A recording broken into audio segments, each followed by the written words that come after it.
বেগুন দিয়ে কখনো ডাল ট্রাই করেছো? না করে থাকলে এই মুসুরির ডালটা একবার ট্রাই করো। এর জন্য বেগুন, মূলো আর সিম ৩ টে জিনিস নিয়েছি। তোমরা চাইলে যেকোনো একটা দিয়ে করতে পারো, আবার শুধু বেগুন দিয়েও করতে পারো। ডালটাকে একটু সেদ্ধ করে নাও। সেদ্ধর সময় নুন হলুদের সাথে ১ চামচ তেল দিয়ে দাও। একটা সিটি দিলেই হবে।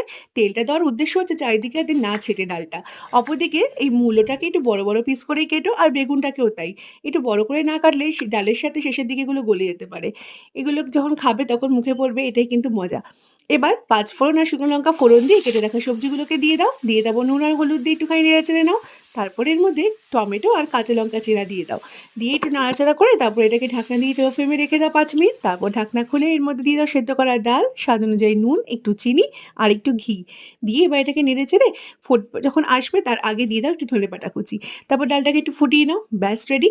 এরকম একটা ডাল যদি থাকে সাথে পাতে না, আর কিছু লাগে না সাথে।